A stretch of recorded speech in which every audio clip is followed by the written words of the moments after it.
Okay, hello everybody and welcome back. This is week number 8 of quarantine school. It's good to see everybody this way. Hopefully you're doing well and you're enjoying this really nice weather.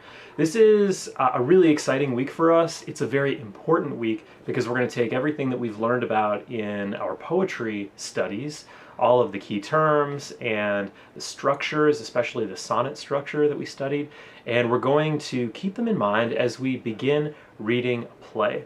Now this play is extremely important. It is one of my favorite moments of the entire year. We get a chance to begin this play that we're going to be reading until the end of our time together. The play is Romeo and Juliet by the British playwright William Shakespeare. So what we want to do in this video really quickly is talk about some of the things to keep in mind this week. We'll get into the calendar and then we're out of here, so let's check it out. Okay, the first thing that we want to remember is that when we read any play, we want to keep in mind that plays are broken up into individual parts, the way that a novel is broken up into chapters. But a play is broken up into two very specific parts. We have the act, and an act in a play is like a really big moment in time where a lot of stuff happens. And then we have individual scenes that make up those acts. And those scenes can be very brief moments in time where characters interact with each other. If you have a change from scene 1 to scene 2, you might have a brief change in location, but still you're all operating within this larger moment in time, which is the act. So when we read Shakespeare or any play, we want to keep in mind that the acts are the larger parts of the story, and the scenes are the smaller parts within the acts. Another thing to keep in mind is that when we read Romeo and Juliet, the acts are represented as capital Roman numerals. So a capital I means Act 1. And then the lowercase Roman numerals, like lowercase I, would be Scene 1. And those are separated by periods. So capital I, period, lowercase I means Act 1, Scene 1. And if you're looking at the reading assignments on the calendar, it might say Act 1, Scene 1 through Act 1, Scene 4. And that just means that you're going to listen to the first 4 scenes of Act 1. Roman numerals can be kind of tricky, so if you run into trouble, just post your questions to the group chat. A quick Google search might also help you out, but we'll make sure to keep everyone on the same page too while we get into this.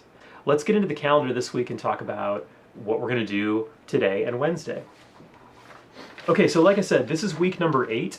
And what we want to do as we get into Romeo and Juliet is we want to read the script in front of us while we listen to it performed by professional actors. How you gain access to these materials, everything is online, of course, so check out the full text, which you can read online, and then also check out the audio files, which you can also find on my website.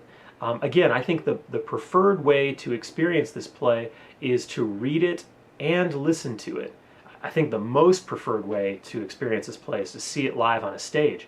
But because we don't have that option, we're going to read it on the page while we listen to it, recited by professional actors. So let's look at this. We're going to read and listen to Act 1, Scene 1 through Act 1, Scene 3. We're going to jot down questions and thoughts and notes on important passages, and then that's going to be it. That's all we're doing for Monday's class. Now for Wednesday's class, we're going to continue on. We're going to listen to Act 1, Scenes 4 and 5. We're going to respond to one of the response questions that we have posted to the website, and then we're going to post our thinking to turnitin.com. So these notes that you're taking, you're going to keep those for yourself. You can use them when you're responding to these response questions on Wednesday, but it's really just a place for you to keep track of what's going on because, this play is confusing. There are a lot of characters and they're speaking in a version of our language that we don't really use that much today. So we definitely want to keep track of questions and thoughts, even predictions for what's going to happen next. Now, lastly, if you run into problems with this play, especially on the front end, refer back to the introduction presentation that I posted earlier, the Romeo and Juliet presentation. I think the most helpful part of that is the family tree, where we talk about kind of who's who, who's related to which family, what's kind of going on there. I think that presentation is really helpful. So that's it. We're going to get into Romeo and Juliet this week. Again, Act 1, Scene 1 through Act 1, Scene 3 for Monday's class. You're going to jot your notes. And for Wednesday's class, Act 1, Scene 4 and Act 1, Scene 5. We're going to meet all the important characters. The drama is going to get started really quickly, and then we can check that out. One final thing. Sometimes this play can be really challenging to read, especially if you don't have like a classroom space and a guide to walk you through it. If you get into some trouble with any of these passages, SparkNotes has a section of their website called No Fear Shakespeare, and they provide you with a kind of contemporary English translation, because the Elizabethan English that Shakespeare uses can be kind of challenging. So if you come across a passage or even just a whole moment in the play and you're like, man, I have no idea what's going on, use that resource as a way to translate the Elizabethan English into contemporary English. Again, you can find that posted to the website. It's very easy to find with a quick Google search as well, but it's just a great resource for you. Now, this week we've also got some extra stuff that you can check out, and I want to point that out before we leave today. If you have some time, you can compare film versions of Romeo and Juliet. I think the most famous film version is 1967, Franco Zeffirelli directed Romeo and Juliet version. It sticks pretty closely to the script of the play. There are some minor differences, but if you want to watch the beginning to see the big fight between Abram and Balthazar and Gregory and Samson, or if you want to see the big street brawl that quickly goes out of control, the prince shows up and intervenes, if you want to see that live, check that out. Now, what I also want you to do is compare this to a 1997 version. This is a version directed by an Australian director named Baz Luhrmann, and he takes the script of Romeo and Juliet, but he morphs it and shapes it into a contemporary story involving, contemporary actors.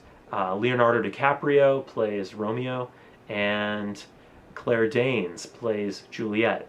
John Leguizamo famously plays Tybalt, and there are just so many other great actors. So if you want to see a high concept version of this story, same story, but a very different set of visuals, definitely check that out too. And then compare the new version with the old version. It'll give you a chance to really appreciate the story and how flexible this is. So again, if you have some time, you can check those film clips out. Film clips are also available on the website. Okay, so this is a really important week because we're going to begin our journey with Romeo and Juliet. Of course, if you have any questions, write them down, take your notes, and of course, reach out, post your questions to the group chat. We'll keep the conversation going there. So, thanks again for tuning in. Until we see each other again, be good to yourself, be good to everybody else. We'll catch you in the next one. Bye.